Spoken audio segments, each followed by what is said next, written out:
Hey everyone, Mr. Mazel Tov Yo is here. This is going to be a tutorial on how to bind. It's covered in my intro to unresponsive class. I felt it would be better to just break this into pieces so that you don't have to forward and rewind through the class if that doesn't fit your style of learning. So we're going to throw the sleeper. I already have a tutorial sleeper. You can pinch the string, come to the front, or just put your finger here, move it to the front of the gap, pull it underneath the yo-yo. Now you're here. Pull it up. If you're trying to bind and it's slipping, like such, oh, it's slipping. I can't get it. See, that bind. That was a good bind, but I have practice with it. So if it's slipping, if your bind keeps slipping and you can't get it, have a bigger loop. Now if your loop's too small, it might not bind. I have real fat string, so mine usually binds. Man, I'm gonna be missing that bind, right? Oh, I'm missing it.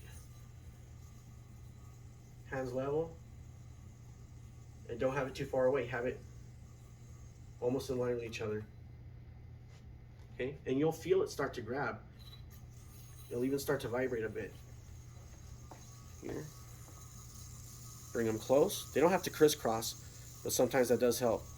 Start feeding the loop in and pulling your throw hand up. You can hear it. You can hear it vibrate, and you'll feel it. That's how you know to flick it finally and just let go and pull up.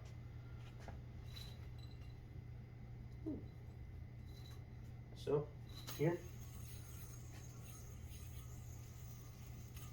Sleeper, wrap.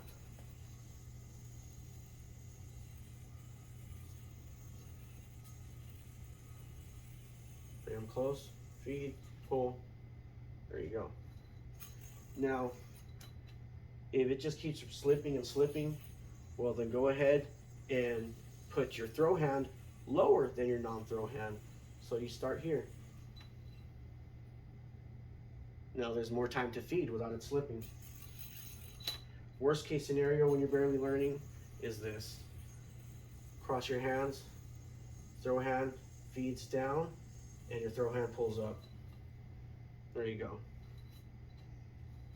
You'll have to do some safety throws, which are really light throws, just till the snag comes out and you can get a sleeper again. So that's how to bind.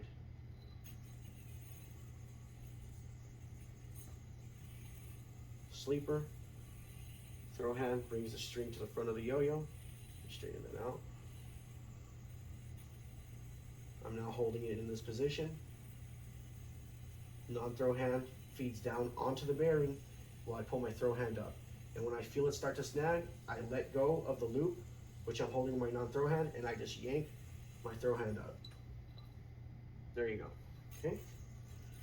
Now the more spin force you have on it, I don't really need to yank this so much.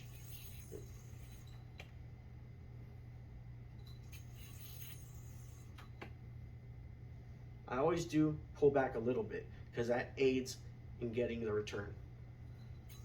Well, sometimes people will get it to where it doesn't quite come all the way back to your hand. That's usually just poor technique, or the yo-yo's not spinning fast enough. So you want to have a nice strong sleeper when you're doing a bind. And I have a tutorial on how to get a strong sleeper. So I hope this helps anyone who's having trouble binding, right? I don't want it too much. This might give me a rat tail or a snag. Look what happens. Right now it's snagged. I'm gonna have to keep doing this till it comes out, or I'm gonna have to manually undo the snag. So I don't want too little or too much loop. Right, there's two parts to the bind. There's a string for my string finger, and there's the loop that I hold with my non-throw hand.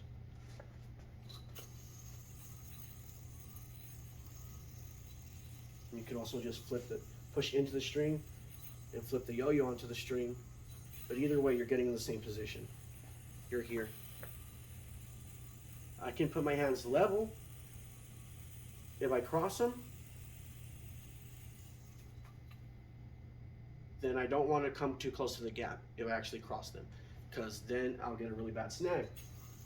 But everyone has a different position as far as distance from the hands goes, each hand and the gap. You got to experiment with that. But you can feel it and hear it. Right, that's grabbing. Okay, didn't have enough. Grabbing.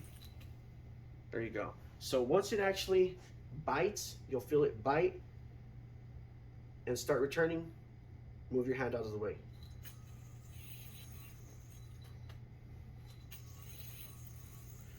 Now you can also just throw this onto the gap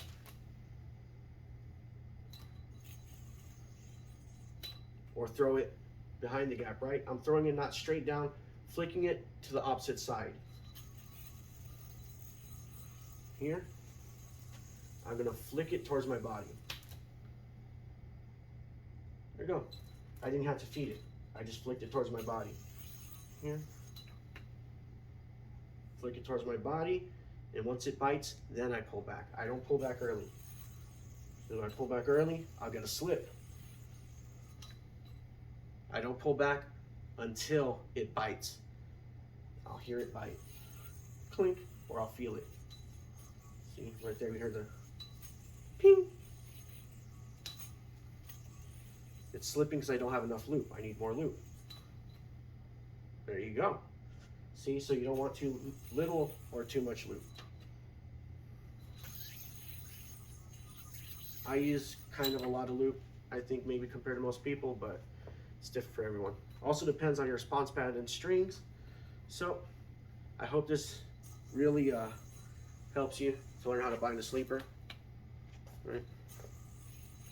I said, those are some different methods you could use. But most of all, you gotta go by the feel and the sound.